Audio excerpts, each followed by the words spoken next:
Let your breakthrough come to your enemy as a shock. Hide yourself. Let your breakthrough come to your enemy as a shock. Let your lifting come to them as a shock.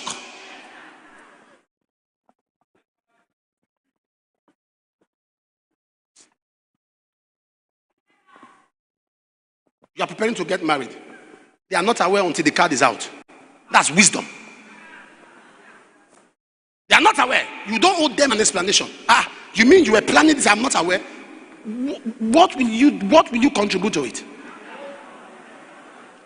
You should be aware as what? As the pastor joining me, or as my father-in-law collecting the bride price, or as the land I'm driving through for introduction, or as the tailor making my traditional wear, or as the shop I'm buying my suit for. What should you be aware for?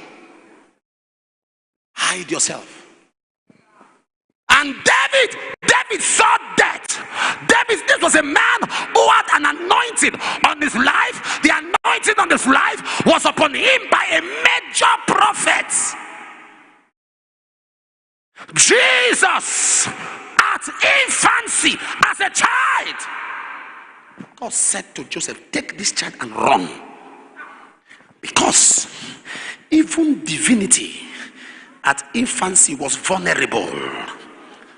Was vulnerable because he hadn't grown.